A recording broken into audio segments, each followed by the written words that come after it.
Another thing that Jean said at the beginning was that dogs had a sense, a chemical sense. So this is their smelling and their tasting. So this section is about their chemical senses. Listen for precise vocabulary and also listen for whether you think this is something that she has experienced and observed with her own pet or something that you think that she consulted an expert text or an expert person for information. We have such a poor sense of smell that we are left out of the most important dog talk, scent. You can get some idea of the language by watching your dog's nose. Dogs sniff in information. When they have learned all there is to know, they sneeze, snort out. Dogs use this language to learn about their environment. When you meet a strange dog, hold out your hand and let him sniff you.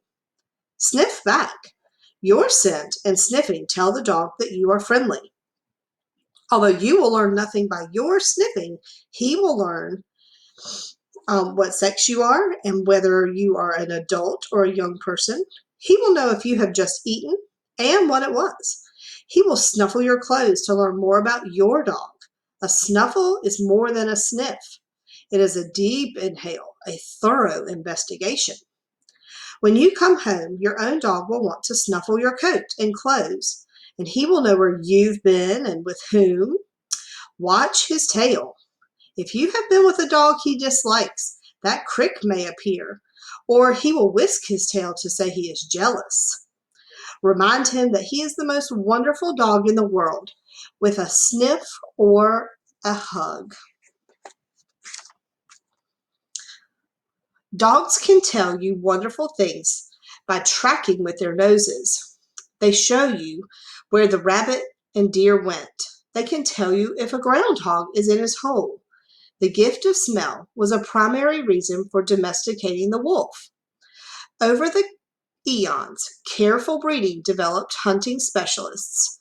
Now there are bird dogs, deer dogs, badger dogs, coon dogs, and sheep dogs, to name just a few.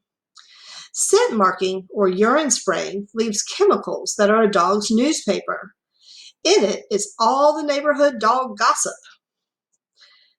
Through sniffs, your dog knows who left the message, how he is feeling, what sex he or she is, his mood, what he's been eating, and whether he is a boss or a follower. The positions of your dog's tail will give you a vague idea of what he is reading. Tail at ease is pleasant news.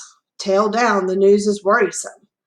When he has assimilated the messages, he will add his own news before trotting off.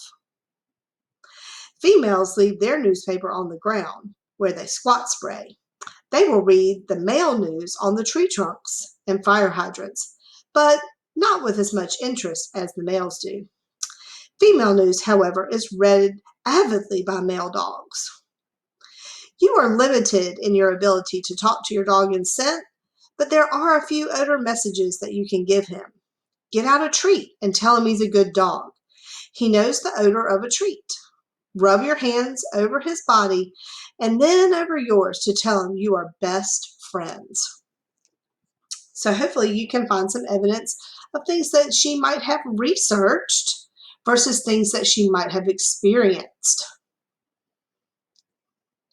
Use the next Pear Deck slide to record your response.